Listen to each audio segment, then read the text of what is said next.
Baik, halo semua, perkenalkan nama saya Dedi Syaputra Setia Siregar dari Prodi Ilmu Komunikasi Universitas Inaba.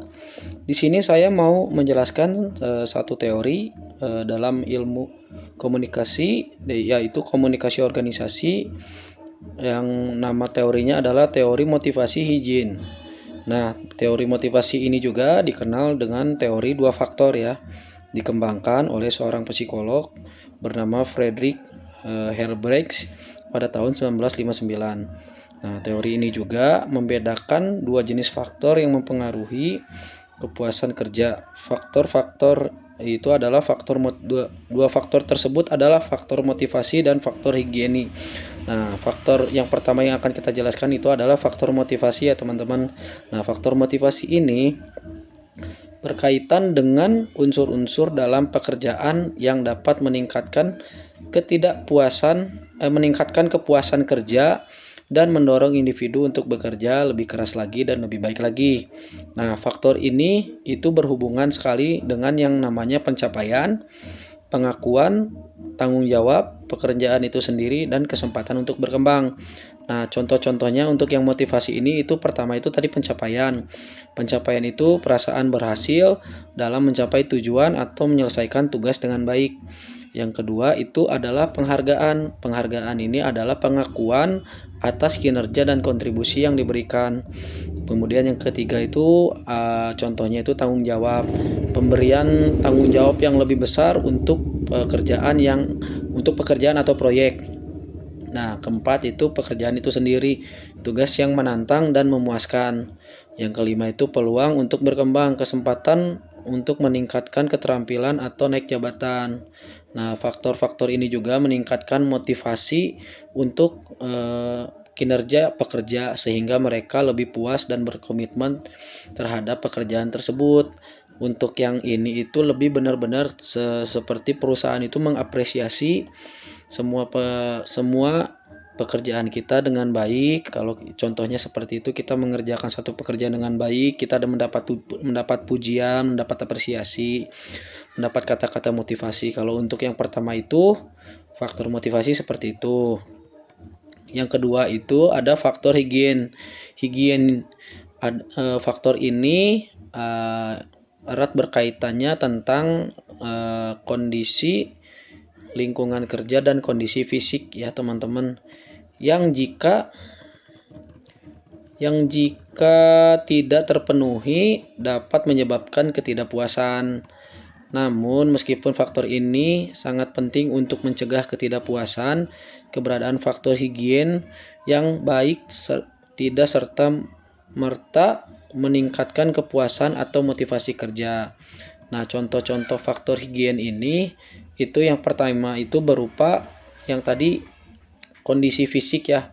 Kondisi fisik itu kondisi fisik kita di tempat kerja, menyangkut fasilitas kerja, lingkungan yang nyaman, dan peralatan yang memadai gitu teman-teman. Jadi di faktor ini itu segala fasilitas kerjanya sudah dipenuhi oleh perusahaan. Kemudian mengenai gaji dan tunjangan, biasanya udah jelas tuh gaji dan tunjangan tuh diberikan oleh perusahaan. Kemudian juga yang ketiga itu contohnya ada kebijakan organisasi, dan maksudnya kebijakan organisasi ini adalah aturan dan kebijakan itu udah jelas dan dibuat seadil-adilnya gitu. Kemudian berikutnya itu ada contohnya di keamanan kerja teman-teman ya. Keamanan kerja ini menyangkut stabilitas pekerjaan dan kejelasan kontrak gitu. Jadi kita bekerja merasa aman gitu, nggak semerta-merta bisa dikeluarkan atau seperti gimana, itu karena sudah diberikan keamanan kerja berupa kejelasan kontrak. Faktor higienin ini penting untuk mencegah ketidakpuasan teman-teman, tetapi tidak memberikan motivasi atau meningkatkan kepuasan kerja jika hanya faktor ini yang ada. Dengan kata lain, meskipun kondisi kerja yang buruk dapat menyebabkan ketidakpuasan, peningkatan kondisi kerja saja tidak menjamin kepuasan atau motivasi yang lebih tinggi.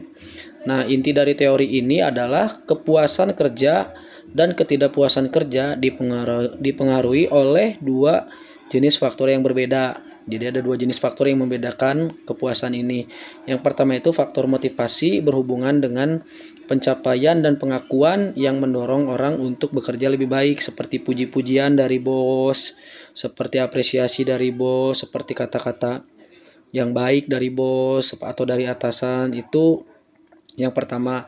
Nah, yang kedua itu faktor higien ini berhubungan dengan kondisi kerja yang diperlukan untuk menghindari ketidakpuasan, tetapi tidak berkontribusi langsung pada kepuasan kerja. Nah, kalau yang ini tuh menyangkut seperti fasilitas yang ada di kantor, seperti laptop. Kita bekerja menggunakan laptop, itu sudah difasilitasi oleh kantor.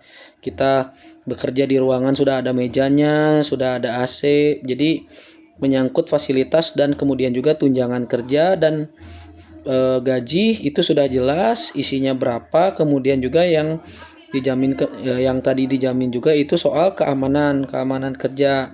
Keamanan kerja itu tadi yang menyangkut kontrak. Jadi kita kerjanya nggak ada perasaan takut aku akan besok bakal dikeluarin karena sudah ada kontrak yang jelas. Nah, kemudian juga di sini teman-teman aku mau membahas satu buah kasus yang ada di satu perusahaan besar retail di Indonesia. Mungkin teman-teman tahu retailnya apa ya. Nah, di retail ini tuh aku mantan di situ. Di situ sangat terasa keluar masuk karyawan itu sangat cepat, teman-teman. Jadi penerimaan masuk baru bekerja 2 hari 3 hari, kemudian keluar, baru bekerja sekian keluar, ada yang mengundurkan diri, ada yang kabur. Jadi perputaran karyawan di dalam tuh sangat cepat gitu. Nah, aku tuh melihat bahwa kondisi ini tuh tidak sehat ya teman-teman, bahwa perusahaan setiap hari bahkan mungkin tiap minggu itu melakukan rekrutmen untuk keluar masuk karyawan. Nah, kalau aku bisa sarankan kepada perusahaan itu sebaiknya, kalau menurut saya sebaiknya perusahaan mengevaluasi kenapa hal tersebut dapat terjadi, kenapa hal tersebut bisa terjadi, apakah ada perbedaan training ketika di head office dan ketika sudah di lapangan, apakah ada faktor-faktor yang mempengaruhi seperti itu. Menurut saya perlu adanya dalam hal ini HRD personalia ya, untuk meriset dan datang langsung ke lapangan untuk tahu kenapa hal ini bisa terjadi. Karena keluar masuk karyawan dengan begitu cepat seperti ini tentu saja bisa menghambat ini toko ya, bisa menghambat kegiatan di toko. Antara lain seperti apa, kan kita harus produk knowledge juga toko, harus belajar administrasi toko. Kalau kita terus ganti-ganti tiap 1 minggu atau 1 bulan sekali gitu, alangkah sepertinya tidak efektif gitu untuk tokonya, sedangkan toko membutuhkan target gitu, mengejar target. Nah, kalau saran saya itu bagaimana caranya agar hal ini bisa minimal dikurangin, itu untuk HRD dan personalia itu langsung datang riset ke toko, apa yang terjadi di toko, kenapa ada satu karyawan sudah training di head office selama 2 minggu dan dia bekerja hanya 2 minggu langsung keluar lagi dan harus ada rekrutmen lagi mulai dari nol lagi itu. Nah, saya sarankannya untuk si HRD personalianya untuk melihat langsung ke lapangan kerja gitu. Di lapangan kerja apa yang terjadi, apakah ada perbedaan briefing atau ada perbedaan training dari head office dan ke lapangan, apakah ada perbedaan jam kerja yang dikasih tahu oleh